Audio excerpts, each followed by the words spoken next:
Bismillahirrahmanirrahim. Kiai Haji Ali Maksum. Siapa yang tak kenal dengan sosok ulama satu ini? Ulama karismatik, terkenal egaliter dan berhasil mencetak banyak kader ulama. Tidak hanya itu, beliau pernah menjabat sebagai pejabat Rais Am PBNU atau pengurus besar Nahdlatul Ulama, salah satu organisasi kemasyarakatan berbasis agama Islam terbesar di Indonesia bahkan dunia. Warna hidup menjelang pelaksanaan haul beliau yang ke-33 pada 15 Desember 2021 ini akan mengetengahkan sekilas sosok ulama yang sangat luar biasa ini.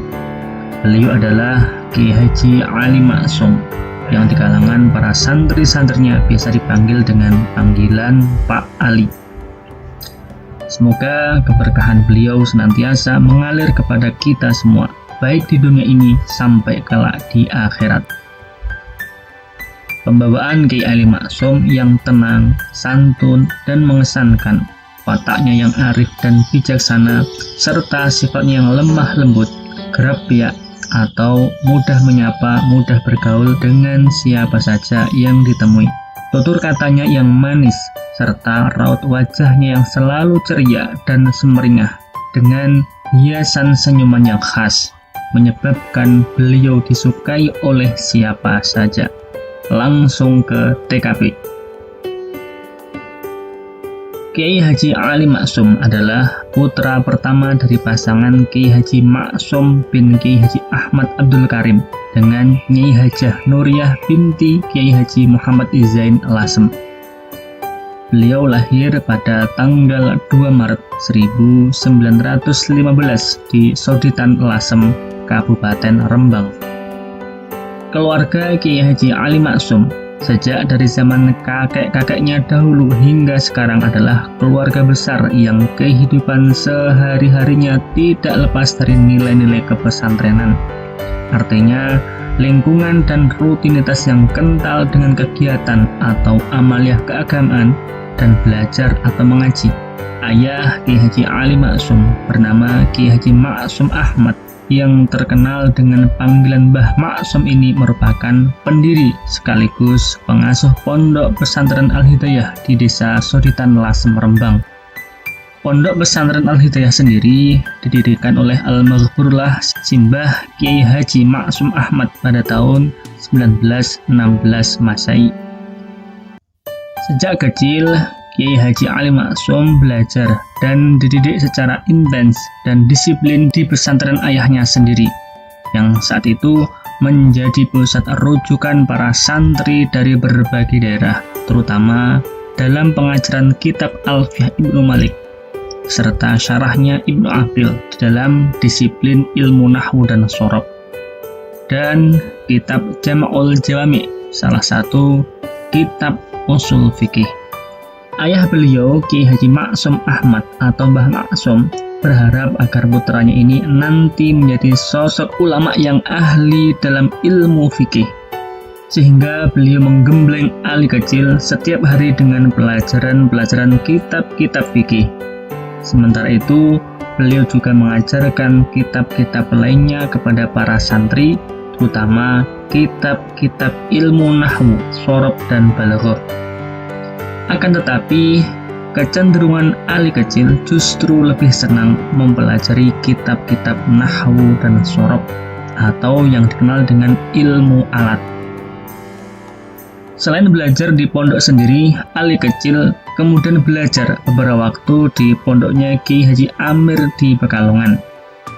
Selanjutnya, setelah Ali memasuki usia remaja yaitu 12 tahun, Kiai Haji Maksum berpikir untuk menitipkan pendidikan anaknya kepada kiai lain yang terbilang masih temannya, yakni Kiai Haji Dimyati yang mengasuh atau memimpin pesantren Termas Pacitan.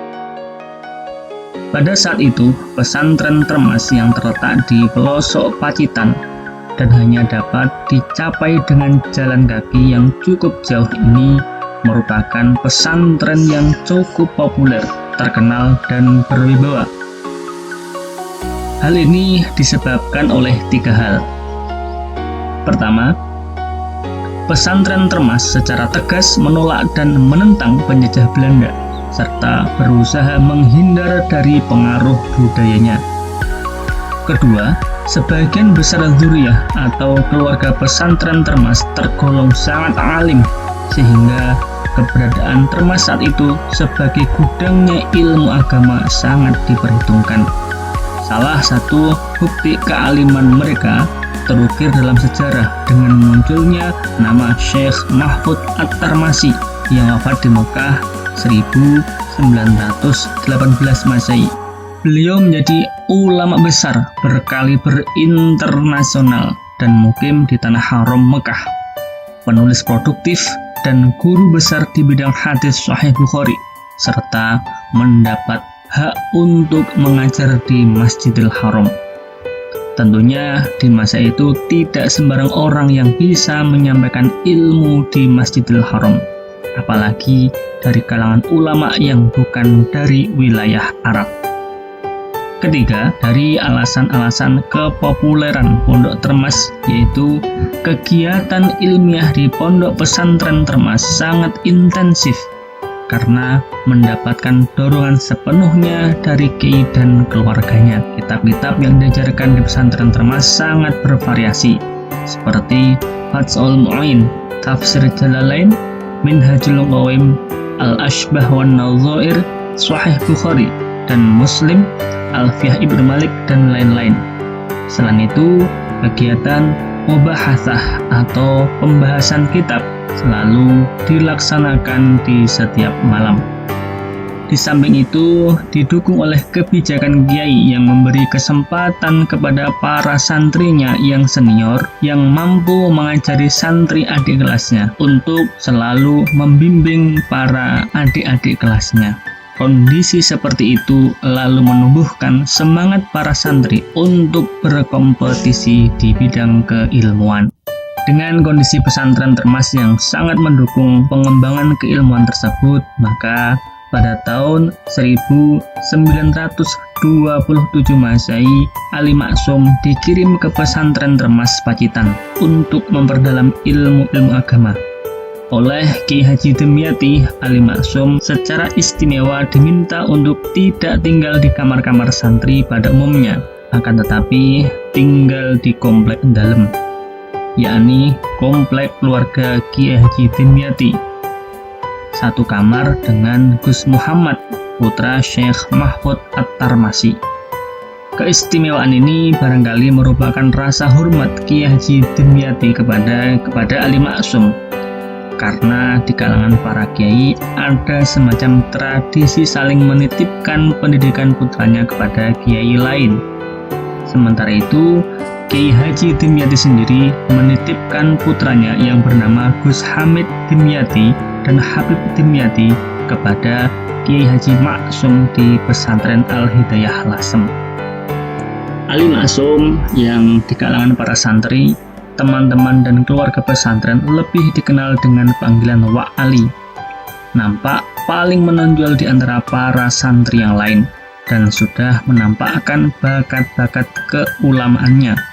Hal ini bukan disebabkan oleh kebesaran nama ayahnya, akan tetapi disebabkan oleh kejeniusan otaknya, ketekunan belajarnya, kedalaman ilmunya, keluasan wawasannya, penguasaannya terhadap kitab-kitab kuning, kreatif, inovatif, kekuatan pribadinya, jiwa kepemimpinannya, dan hal-hal lainnya.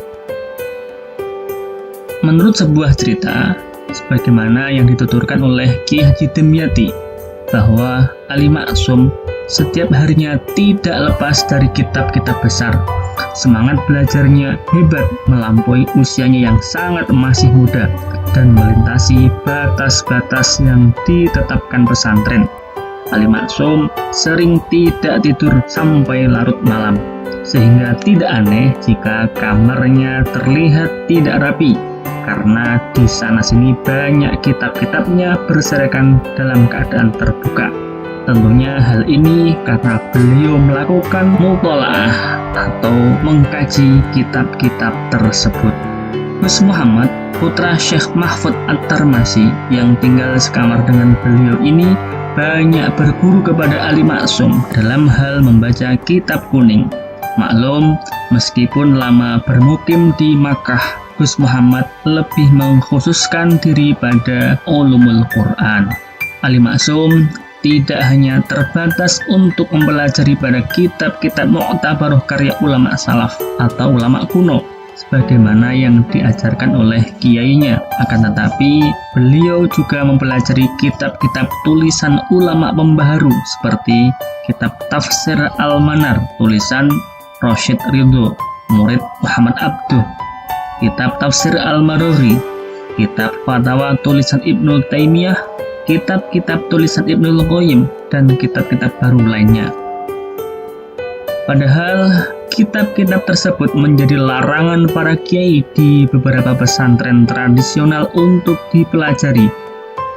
Kitab-kitab para pembaharu tersebut diperoleh oleh Ali Maksum dari kiriman kawan-kawannya di Tanah Haram, santri ayahnya, dan keluarga termas yang pulang dari pergi haji.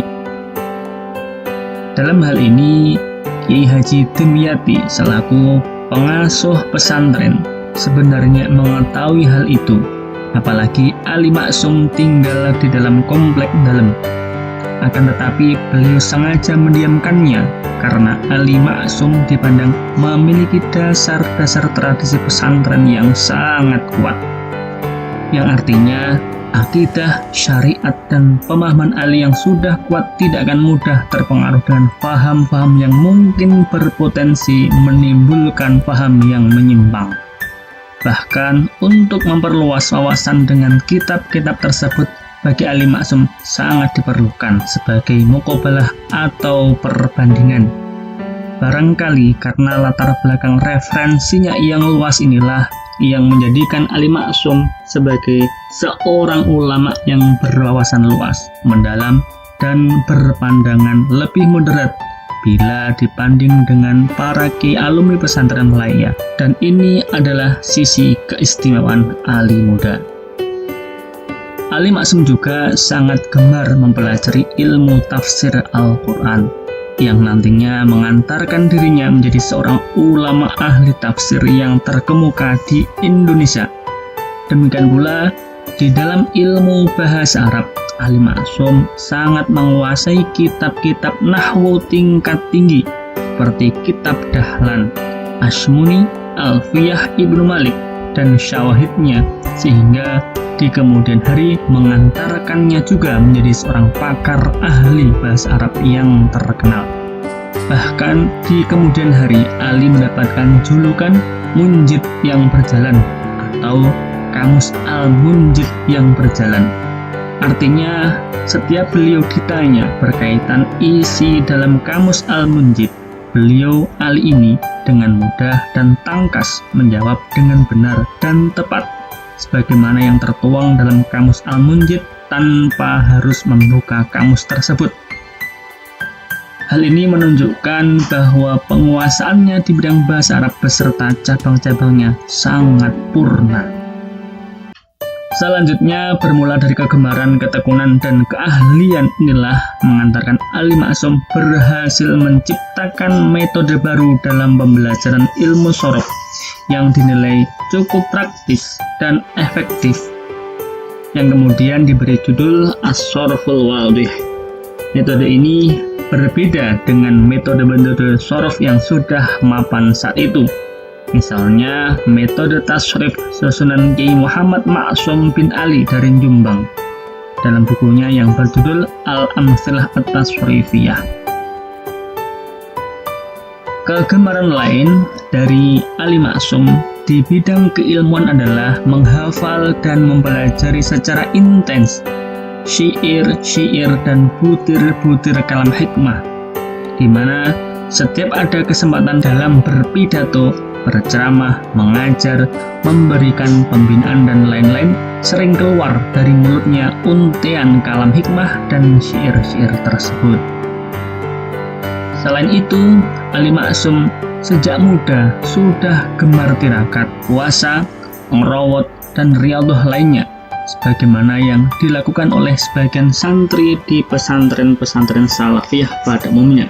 Dan pastinya riyadhah yang paling utama dari Ali adalah tekun, rajin, dan disiplin di dalam belajar. Mengingat kejeniusannya, ketekunan belajarnya, kedalaman dan keluasan ilmunya, penguasaannya terhadap kitab-kitab kuning, dan bakat keulamaannya, Ali Maksum dipercaya oleh Kiai Haji Dimyati untuk mengajar para santri dalam usia yang masih sangat muda. Dalam menjalankan tugas mengajar, Ali Maksum sangat menguasai materi kitab yang dibebankan kepadanya, tegas, disiplin, dan simpatik. Oleh karenanya, beliau memperoleh kedudukan yang terhormat di kalangan keluarga pesantren dan santri. Di kalangan para santri, teman-teman, dan keluarga pesantren, Wa Ali adalah simbol keteladanan. Beliau bersama-sama dengan Gus Hamid Dimyati, Gus Rahmat Dimyati, dan Gus Muhammad bin Syekh Mahfud At-Tarmasi sangat populer dengan sebutan 4 serangkai. Karena dari merekalah muncul ide-ide segar untuk memajukan dan mengembangkan pesantren Tarmasi yang sudah sangat maju. Di antaranya adalah ide dari Ali Maksum tentang perlunya menerapkan sistem madrasi dalam sistem pendidikan pesantren Termas dengan tenaga pengajar dari dalam pesantren sendiri. Semula ide ini ditolak oleh Kiai Haji Dimyati karena merasa trauma dengan pendirian madrasah kontroversial yang pernah dilakukan oleh Said Hasan Ba'abud yang pernah terjadi masa sebelumnya. Namun setelah konsep dari ide tersebut dipandangnya jelas dan mendukung kemajuan pesantren, maka Kiai Haji Dimyati mengizinkan berdirinya madrasah tersebut dengan menunjuk Ali Maksum sebagai direkturnya. Kesempatan ini dipergunakan sebaik-baiknya oleh Ali Maksum yang ketika itu baru berusia 19 tahun untuk melakukan pembaharuan di bidang metode pengajaran dan kurikulumnya. Di antaranya dengan cara memasukkan kitab-kitab baru karya ulama modern ke dalam kurikulumnya, seperti kitab Qiraatul Rasyidah, An-Nahwul Wadih, dan lain-lain. Di masa berikutnya, setelah Ali Maksum pulang ke rumah atau boyong ke Lasem, kepemimpinan madrasah diserahkan kepada Gus Hamid Dimyati sebagai direktur. Oleh karena itu, tidak berlebihan jika dikatakan bahwa Ali Maksumlah yang menjadi motor penggerak modernisasi pesantren Termas dari hanya menggunakan sistem pesantren menuju sistem madrasi. Sepulangnya ke Lasem pada tahun 1935, Kiai Haji Ali Maksum membantu ayahnya mengajar di pesantren Al-Hidayah, terutama dalam disiplin ilmu bahasa Arab dan tafsir Al-Quran yang menjadi kegemaran dan spesialisasinya selama belajar di pesantren Termas.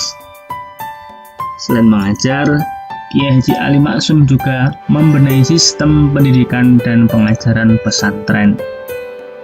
Semangat pembaharuan mulai beliau tiupkan dan ternyata mendapatkan dukungan dari berbagai pihak. Karena pembaharuan yang diterapkannya sama sekali tidak mengancam keberadaan pesantren berikut segala peranatanya, melainkan justru menguatkannya. Pembaharuan yang beliau lakukan tetap berpedoman pada prinsip al-muhafadzu 'alal qadimi sholih wal akhdhu bil jadidil aslah, yaitu mempertahankan tradisi lama yang masih baik dan mengambil tradisi baru yang lebih baik. Pada tahun 1938, Kiai Haji Ali Maksum menikahi Raden Roro Hashimah, putri Kiai Haji Muhammad Munawir dari Krapyak, Yogyakarta. Beberapa hari setelah pernikahannya, seorang bernama Haji Junet dari Kauman, Yogyakarta melalui Kiai Haji Maksum menawarkan tiket gratis kepada Kiai Haji Ali Maksum untuk beribadah haji. Sebulan kemudian, Kiai Haji Ali Maksum bertolak menuju Makkah melewati pelabuhan Semarang, dan kesempatan tawaran beribadah ini sekaligus digunakan untuk thalabul ilmi, mengaji kepada beberapa ulama besar di Makkah. Di antaranya berguru kepada Said Alwi Abbas Al-Maliki, ayah dari Sayyid Dr. Muhammad Alwi Abbas Al-Maliki, untuk mengkaji kitab Al-Luma dan lain-lain. Juga berguru kepada Syekh Omar Hamdan untuk mengaji kitab Sahih Bukhari dan kitab hadis lainnya.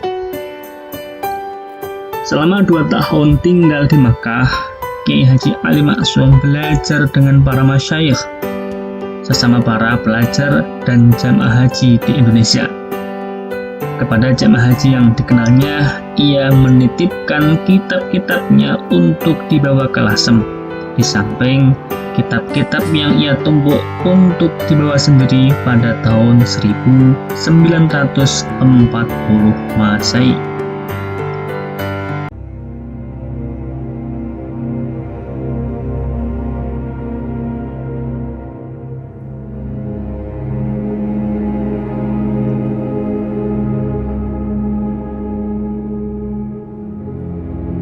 Tidak berselang lama dari kepulangan beliau ke Lasem, Kiai Haji Muhammad Munawir, yaitu mertuanya, kembali ke haribaan Allah Subhanahu wa Ta'ala.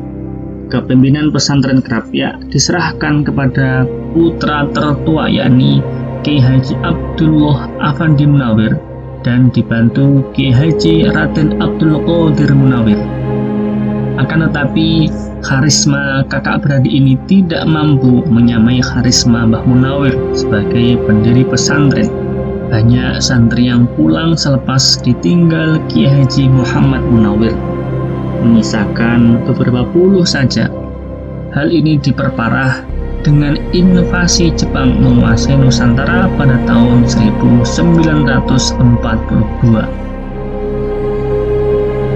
Di sisi lain, pada tahun 1942, peninggal Kiai Haji Muhammad Munawir, sang maestro Al-Quran, sesuai dengan wasiat dan kesepakatan keluarga.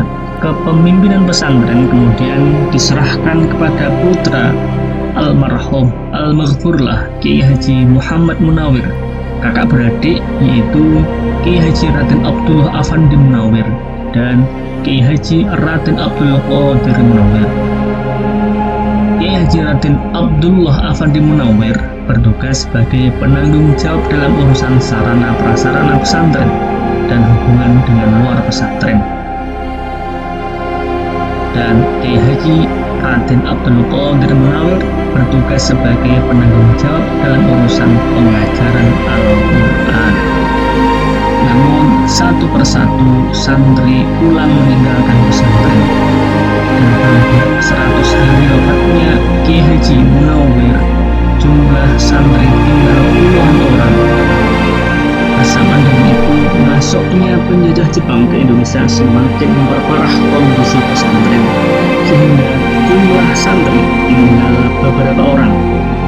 Padahal jumlah santri saat wafatnya Kiai Haji Munawir mencapai 200-an santri lebih. Walaupun demikian, aktivitas kepesantrenan, pengajian Al-Quran tetap berjalan seperti masa-masa sebelumnya dengan jumlah santri apa adanya. Dari fenomena ini, sementara dapat disimpulkan bahwa kewibawaan dan kekarismaan Kiai Haji Munawir merupakan faktor penyebab kebesaran pesantren.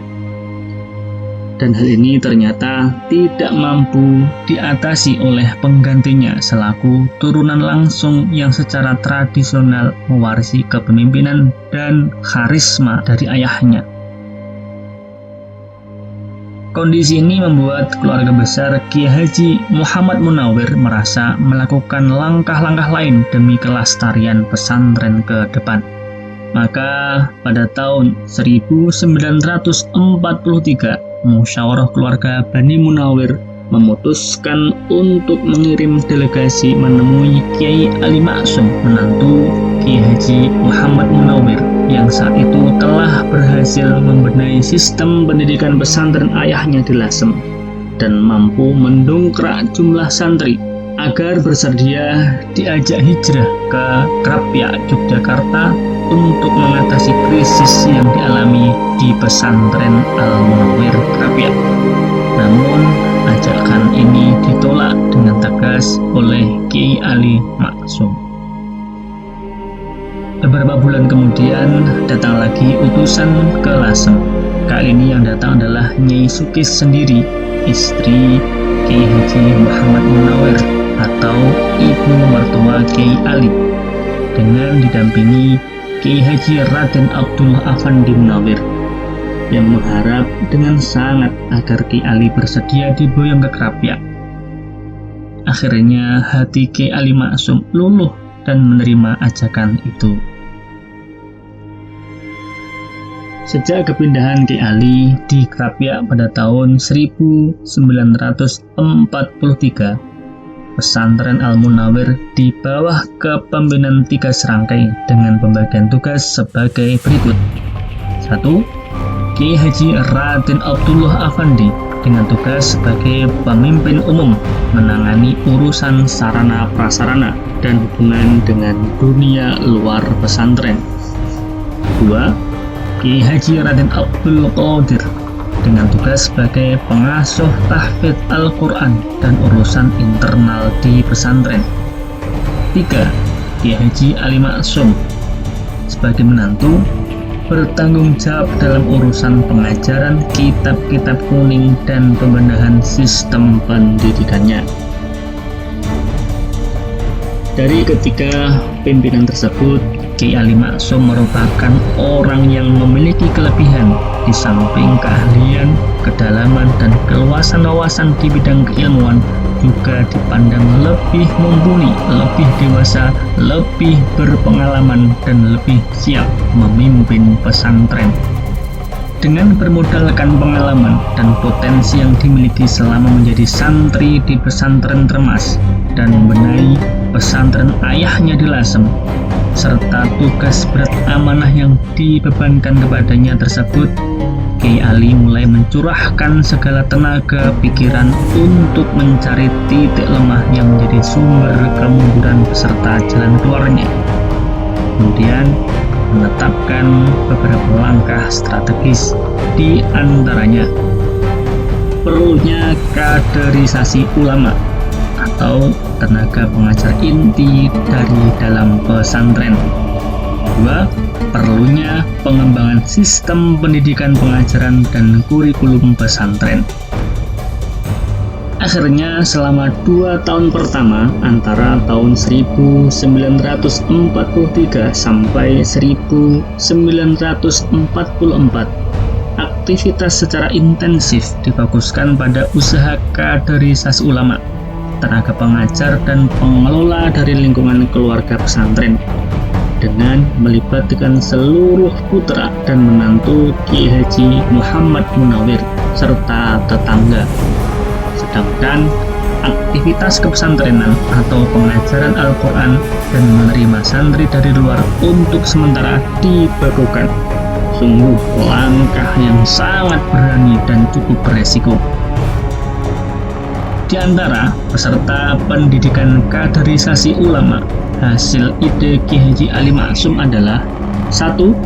Raden Abdul Qadir Munawir, Mukri Al-Quran, pengasuh pesantren Al-Munawir Yogyakarta. 2. Zaini Munawir, pengasuh pesantren Al-Munawir Yogyakarta. 3. Dalhar Munawir, pengasuh pesantren Al-Munawir Yogyakarta. 4. Ahmad Warsun Munawir, pengasuh pesantren Al-Munawir Yogyakarta. Dan di kemudian hari memiliki karya monumental Kamus Al-Munawir, kamus terbesar Arab Indonesia yang pernah ia susun. 5. Zainal Abidin Munawir, pengasuh pesantren Al-Munawir Yogyakarta, dan di kemudian hari dikenal dengan seorang yang sangat zuhud di era modern. 6. Kiai Haji Habib Dimyati, pengasuh pesantren Termas. 7. Kiai Haji Nawawi Abdul Aziz, menantu Kiai Haji Munawir dan pendiri pesantren Al-Quran An-Nur Ngurukem Yogyakarta, serta beberapa tokoh penting lainnya. Dari program kaderisasi ulama ini, hasilnya seluruh peserta kaderisasi memiliki kesiapan dalam segala hal untuk bersama-sama mengelola, memajukan, dan mengembangkan pesantren. Mereka menjalankan tugas, wewenang, dan aktivitas sesuai dengan bidang keahliannya masing-masing. Maka dalam jangka waktu yang sangat relatif singkat, pesantren Al-Munawir selama dalam kepengasuhan Kiai Ali Maksum mengalami perkembangan pesat setahap demi setahap. Hal ini ditandai dengan pertama, berkembangnya sistem pendidikan yang tidak lagi dipusatkan pada pengajaran Al-Quran, akan tetapi juga pada kajian kitab kuning. Yang keduanya dapat berjalan secara seimbang, sehingga menjadi aktivitas utama sekaligus menjadi ciri khas pesantren. Kedua, berdirinya lembaga-lembaga pendidikan formal atau klasikal dalam bentuk madrasah meliputi Madrasah Ibtidaiyah pada tahun 1946, Madrasah Sanawiyah pada tahun 1947, dan SMP Ekstra Alam pada tahun 1951 sampai 1954. Madrasah Banat 1951. Madrasah Aliyah Salafiyah tahun 1955. Madrasatul Hufat 1955. TK 1957. Madrasah Diniyah 1960. Madrasah Sanawiyah 1962 sampai 1986. MTS dan Aliyah pada tahun 1987. Ketiga, sebagai indikator berkembangnya pesantren adalah semakin bervariasi santri takhasus, santri kalong, sekolah di dalam dan di luar pesantren, dan meningkatnya jumlah santri yang tertarik belajar di pesantren Krapia. Keempat, semakin terkenalnya nama pesantren di kancah nasional dan dunia internasional, terutama di negara-negara Timur Tengah. Apalagi semenjak Kiai Ali menjadi Rois Am PBNU pada tahun 1981 sampai 1984 dan menjadi tuan rumah Muktamar NU ke-28 pada tahun 1989. Kepopuleran dan peran pesantren Al-Munawir diperhitungkan oleh berbagai pihak, disebabkan oleh perannya yang begitu besar sebagai motivator, dinamisator, katalisator, inspirator, kaderisasi ulama dalam kepemimpinan pesantren, dan sebagai power bagi komunitas yang dipimpinnya, serta sebagai sumber pengetahuan. Maka dari sebab ini, Kiai Ali dapat dipandang sebagai sesepuh Krapia, sekaligus sebagai pembangun pesantren yang sebelumnya telah dirintis dan didirikan oleh mertuanya, yaitu Kiai Haji Muhammad Munawir.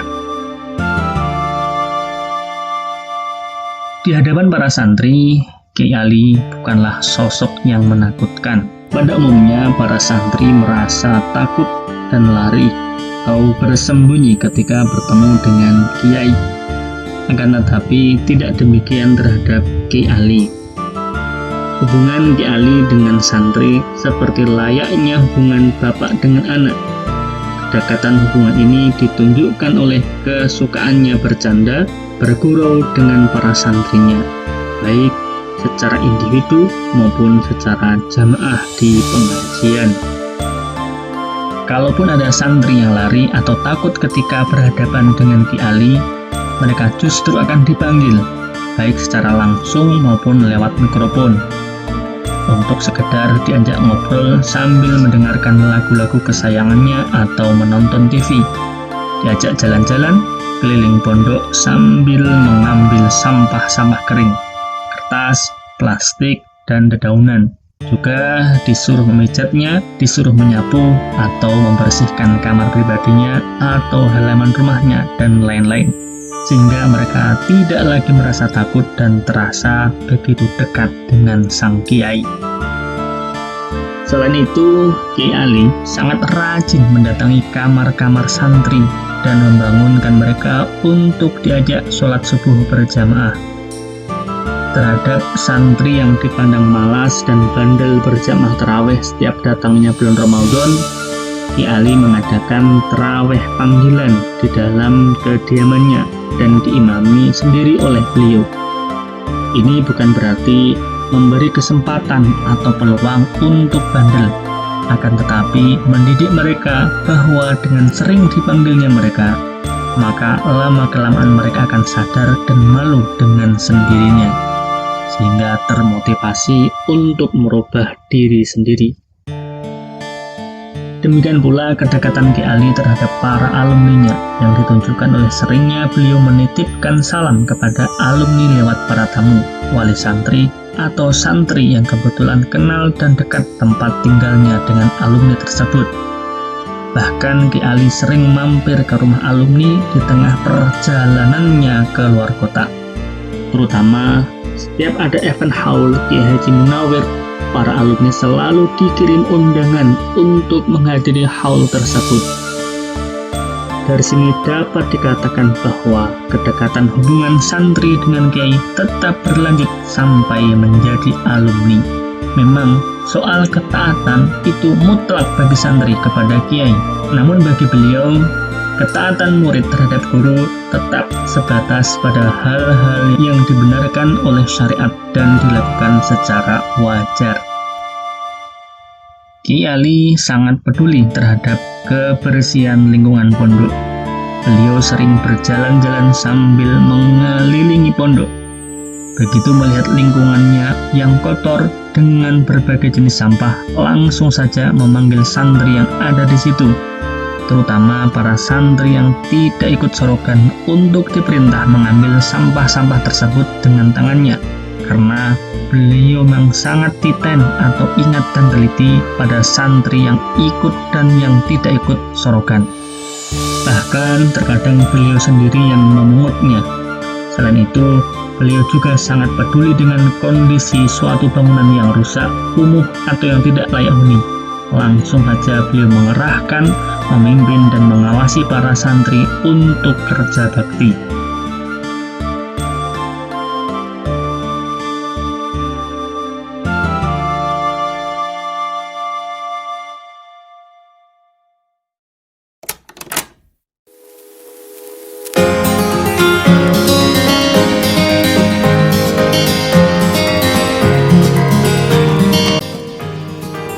Para kiai yang seangkatan dengan beliau atau yang lebih sepuh lagi dan juga kalangan intelektual muda mengakui keluasan ilmunya. Beliau adalah ulama ahli tafsir, hadis, fikih, bahasa Arab, beserta ilmu alatnya dan berbagai disiplin ilmu lainnya, serta menguasai berbagai macam kitab, baik yang menjadi rujukan ulama tradisional maupun ulama modernis.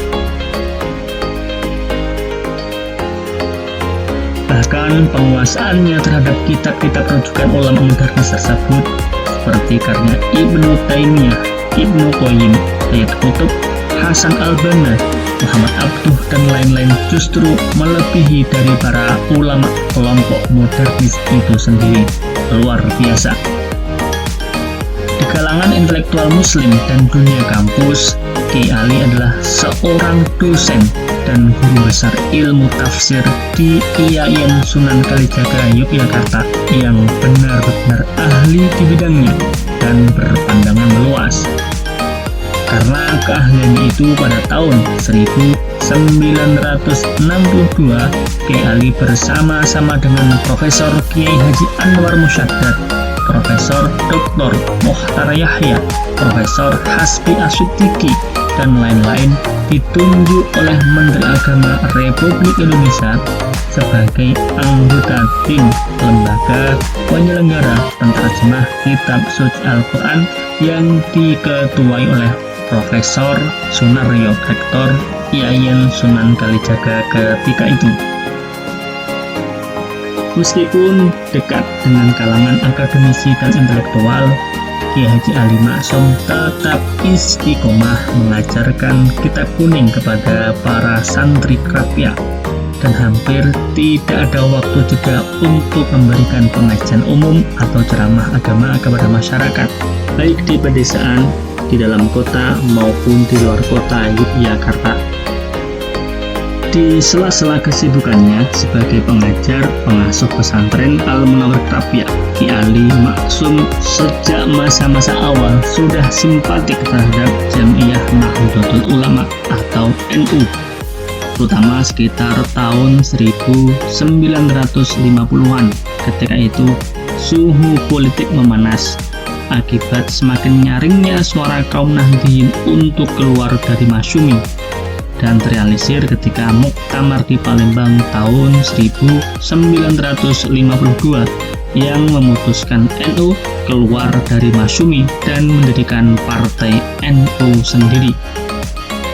Untuk menghadapi pemilu pertama tahun 1955, Kiai Ali mulai aktif berkampanye untuk partai NU dengan cara tidak langsung turun ke lapangan sebagai jurkam, melainkan lewat pendidikan kader kepada para santri krapia dan melalui pembicaraan non-formal dengan para tamu yang sowan ke rumahnya. Hasilnya, partai NU memperoleh suara terbanyak ranking ketiga. Dari pemilu tersebut, Kiai Ali akhirnya terpilih menjadi anggota konstituante yang mewakili NU Yogyakarta. Pada tahun 1960-an, tatkala PKI tengah gencar-gencarnya memusuhi kaum muslimin dan mengancam para kiai, Kiai Ali justru diminta menjadi Rois Syuriah PWNU Provinsi Daerah Istimewa Yogyakarta secara terus-menerus sampai beliau dikukuhkan sebagai Rois Am PBNU, menggantikan posisi Kiai Haji Bishri Syamsuri yang wafat. Melalui Munas Alim Ulama NU di Kaliurang, Sleman, Yogyakarta 30 Agustus sampai 2 September tahun 1981. Kiai Ali sebenarnya kurang tertarik dengan dunia politik praktis dan menolak keras ketika dicalonkan sebagai Rois Am. Berulang kali Kiai Ali mengatakan, "Demi Allah, jangan dipilih." Mengingat dorongan yang sangat kuat dari banyaknya kiai, terutama pendapat Kiai Haji Ahmad Siddiq di Permunas yang mengatakan, "Saya tidak melihat seorang pun yang lebih cocok untuk menjadi Rois Am daripada Kiai Haji Ali Maksum." Dan ternyata disetujui oleh Permunas secara aklamasi. Maka dengan rasa berat Kiai Ali Maksum menerimanya dengan syarat hanya 1 kali periode kepengurusan sampai diadakannya Muktamar ke-27 tahun 1984. Sambil menangis dan juga diikuti tangisan haru para kiai, Kiai Ali memberikan kata sambutan dengan bahasa Arab yang fasih dan baligh, yang intinya menyatakan bahwa beliau bukanlah orang yang terbaik. Bila selama memimpin terlihat bengkok agar diluruskan, bahkan beliau siap dicampakkan atau dipecat. Selama masa jabatannya, Kiai Ali oleh banyak kalangan disebut sebagai penyelamat NU. Hal ini dikarenakan 3 faktor. Pertama, Ketika muncul krisis kepemimpinan di NU dan kesulitan memilih orang yang tepat untuk jabatan Rois Am pengganti Kiai Haji Bishri Sansuri yang wafat, dengan keterpaksaan Ki Ali bersedia dipilih sebagai Rois Am pada tahun 1981 melalui Munas Alim Ulama NU dan orang Yogyakarta secara aklamasi. 2.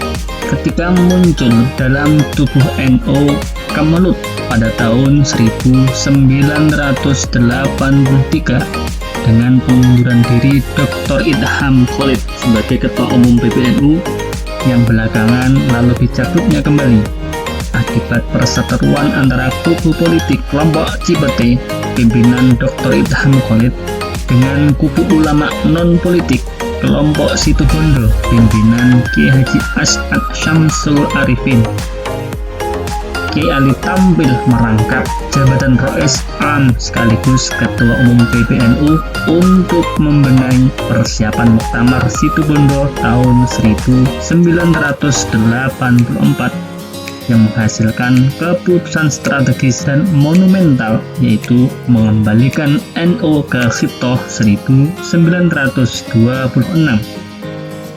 Ketiga, ketika ada gejolak kebangkitan sebagian aktivis yang ingin menggoyang Khitoh NU 1926 dan membelokkan NU ke partai politik serta usaha mendongkel Gus Dur dari posisi Ketua Umum PBNU di Munas Alim Ulama NU di Cilacap akhir 1987, maka dengan kewibawaan dan keharismatikannya, Kiai Ali mampu menjadi penjaga gawangnya sehingga dapat meredam gejolak tersebut.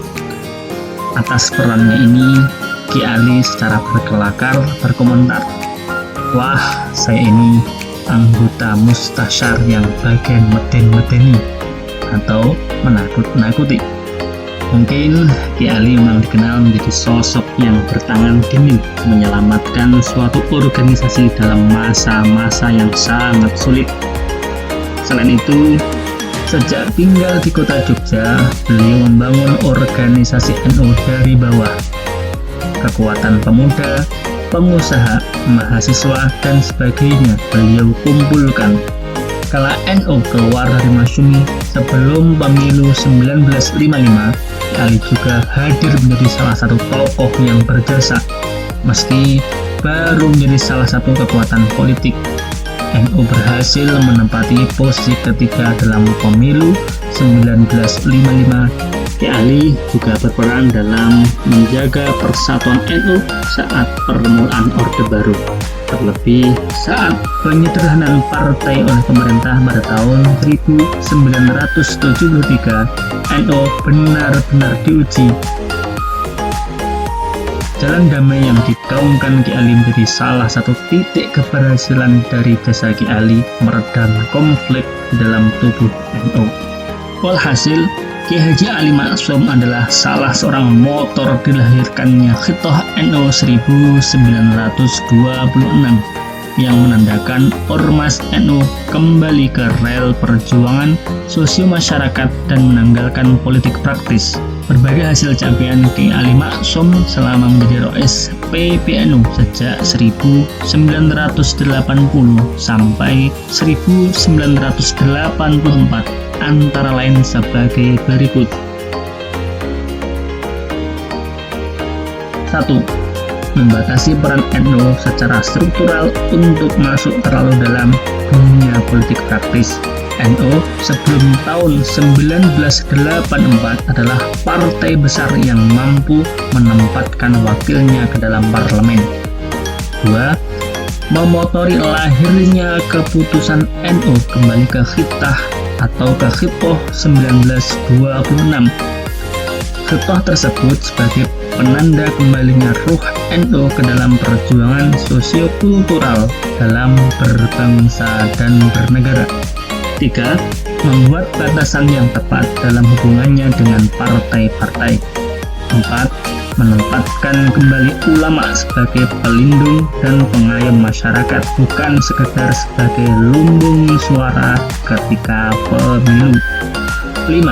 Meregenerasi NU dengan mendorong dan memasukkan generasi muda NU ke dalam struktur kepengurusan seperti Kiai Haji Abdurrahman Wahid atau Gus Dur, Mahfud Junaidi, Ahmad Mustafa Bisri atau Gus Mus, Kiai Haji Sahal Mahfud, Kiai Haji Muhyiddin Muzadi, dan lain sebagainya.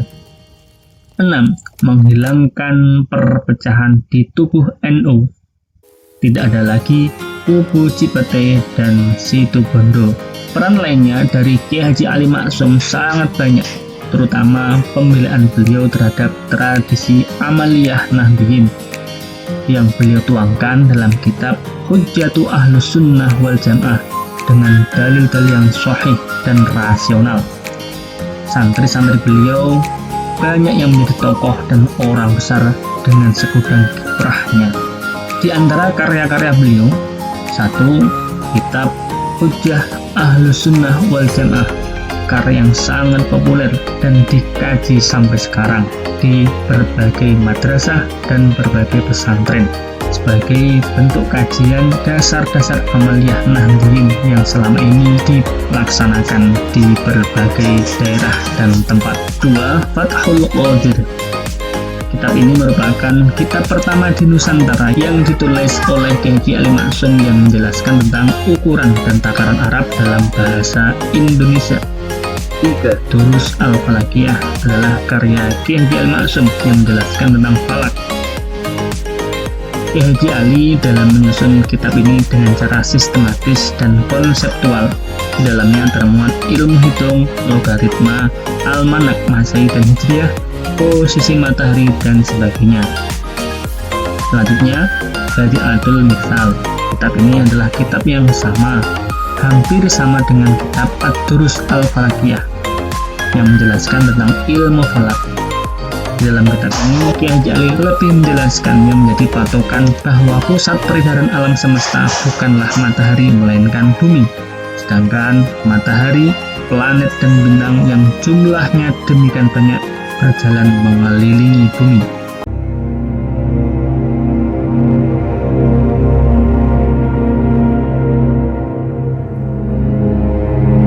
Ketika dilangsungkan Muktamar NU ke-28 di pesantren Al-Munawwir Kerapia, sebenarnya beliau sudah sakit sejak beberapa saat sebelumnya.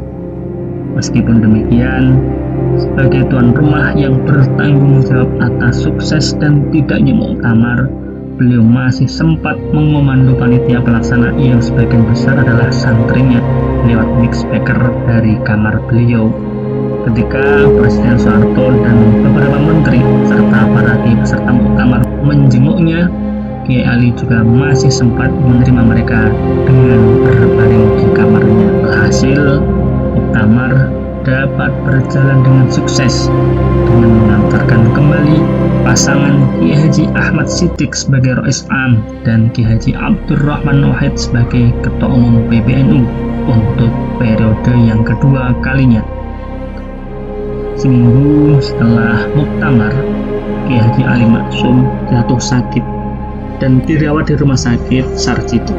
Selama 1 minggu kemudian, beliau dipanggil ke haribaannya Sang Kholik ketika azan maghrib berkumandang pada pukul 17:55 waktu Indonesia Barat di hari Kamis malam Jumat tanggal 7 Desember atau 15 Jumadil Awal tahun 1989 dalam usia 74 tahun. Usia panjang yang sangat penuh manfaat dan barokah dan membawa banyak sekali maslahah. Jenazah mulia beliau dilepas dari Masjid Pesantren Kerapia setelah sholat Jumat dan dikebumikan berdampingan dengan makam Kiai Haji Muhammad Munawwir di Dusun Singgotan atau Buntelan, Tirtonirmolo, Kasen, Bantul, Yogyakarta. Beliau wafat dengan meninggalkan seorang istri, Nyai Hajah Raden Roro Hashimah Munawir, dan 8 putra putri beliau, yaitu Gus Adik Kiai Haji Adapit Ali, Kiai Haji Circis Ali, Nyai Hajah Siti Hanifah Ali, Nyai Hajah Durrah Nafisah Ali, Ning Nafiah, dan Agus Muhammad Rifki Ali.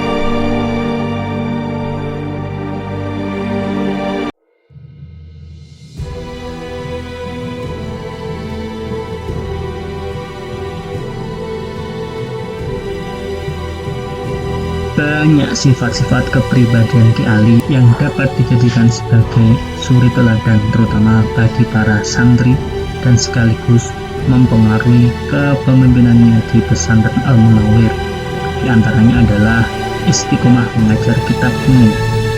Sekalipun kesibukan beliau bertumpuk-tumpuk seperti sebagai seorang mubaligh, dosen di IAIN, dan pengurus NU yang sering keluar kota, beliau jarang sekali meninggalkan pengajian sorogan yang menjadi rutinitasnya sehari-hari, kecuali dalam kondisi yang sangat mendesak, terutama di akhir hayatnya yang sering sakit-sakitan. Haji Ali berpola hidup sederhana, zuhud, tidak terkesan mewah, dan tampil apa adanya. Hal ini ditunjukkan oleh kondisi pakaiannya, tempat tinggal, kendaraan, dan makanan yang sangat sederhana, tidak terkesan mewah, bahkan bisa dikatakan tidak layak untuk ukuran dan statusnya sebagai seorang kiai yang sangat besar. Keseriusan usahanya dalam pengembangan pesantren, seperti pembiayaan tanah untuk perluasan lokasi pesantren, pengadaan bangunan, fasilitas pesantren, dan kegiatan-kegiatan keagamaan, konsumsi, majelis taklim, dan lain-lain, baik dengan dana pribadi maupun dana sumbangan dari berbagai pihak. Semua itu menunjukkan sikap kezuhudannya.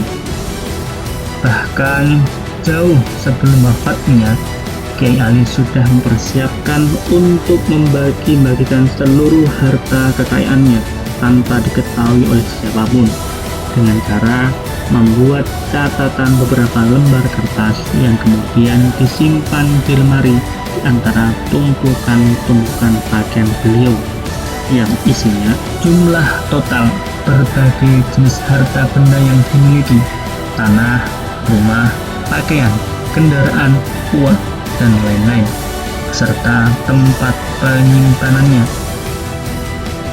2/3 benda tak bergerak dihibahkan untuk pesantren, dan sisanya dihibahkan untuk anak-anaknya. Daftar nama orang satu persatu dari kalangan masyarakat tetangga pesantren, para sahabat dan kenalan, sanak kerabat, dan putra-putrinya lengkap dengan angka nominal dan jenis harta yang akan diterimanya, sehingga pada saat wafat beliau sedikit pun tidak meninggalkan harta warisan. Sebagai penutup, berikut kisah untaian kata dari santri kinasih Kiai Haji Ali Maksum, yaitu Gusmus atau Kiai Haji Mustafa Bisri, yang mengisahkan betapa Kiai Haji Ali Maksum adalah kiai yang penuh cinta kasih. Kiai Ali Maksum merupakan seorang kiai yang penuh cinta kasih, menebar petuah-petuah cinta dan keramahan dalam setiap langkah hidupnya. Jelas Gusmus memberikan kesaksian. Hanya di pesantren Terapia ini, santri kehabisan uang malah pinjam kiainya. Dulu, setiap sudut pesantren dipasangi speaker timbal balik. Jika Pak Ali ngendikan atau bicara, bisa didengar santri, dan begitu pun sebaliknya. Jadi Pak Ali itu tahu semua pola tingkah santri-santri. Jika ada santri yang malu pinjam sama Pak Ali, santri itu bicara di dekat speaker, bilang kalau tidak punya uang. Masya Allah, Pak Ali mendengar keluhan santri tersebut langsung meminjaminya. Kalau tidak Pak Ali, tidak mungkin ada, kena Gusmus. Pada agenda haul ke-25 Kiai Haji Ali Maksum di pesantren Terapia, Yogyakarta, Maret 2014. Keramahan, kedermawaan, dan kedekatan sebagai bapak merupakan pesan cinta sang kiai agar pesantren menghasilkan santri-santri yang mempelajari ilmu pengetahuan dengan hati, mengajar masyarakat dengan keramahan. Gusmus juga mengisahkan bahwa Kiai Ali Maksum sangat dermawan. Roes Am PBNU 1980-1984 ini dengan ikhlas menyatakan bahwa barang-barangnya yang diambil santri dihalalkan dengan ungkapan, semua barangku yang diambil oleh santri saya halalkan asalkan tidak ketahuan, ungkap Gusmus meniru Kiai Ali Maksum. Selain itu, Syah Gusmus menambahkan, Kiai Ali itu hafal semua nama-nama santrinya. Kiai Ali itu hafal semua nama santri. Kalau ada haulnya Kiai Munawir atau acara mantenan, semua santri itu dikasih undangan dan ditandatangani langsung oleh Kiai Ali. Jadi nggak enak kalau nggak datang, terang Gusmus. Masya Allah. Radhiyallahu anhu alayya wa alaina min ridhihi wa barakatihi wa asrarihi wa anwarihi wa ulumihi wa akhlaqihi. Amin. Semoga kita semua diakui sebagai santri-santri beliau dan mampu meneladani sepak terjang gaya hidup beliau yang tanpa lelah menempa diri bergerak dan terus berjuang tanpa mengenal lelah apalagi menyerah. Semangat berjuang dalam badai masalah yang sangat dahsyat, tidak mengendurkan tekad dan keikhlasan dalam mengabdi. Semoga bermanfaat. Lahu al-Fatihah.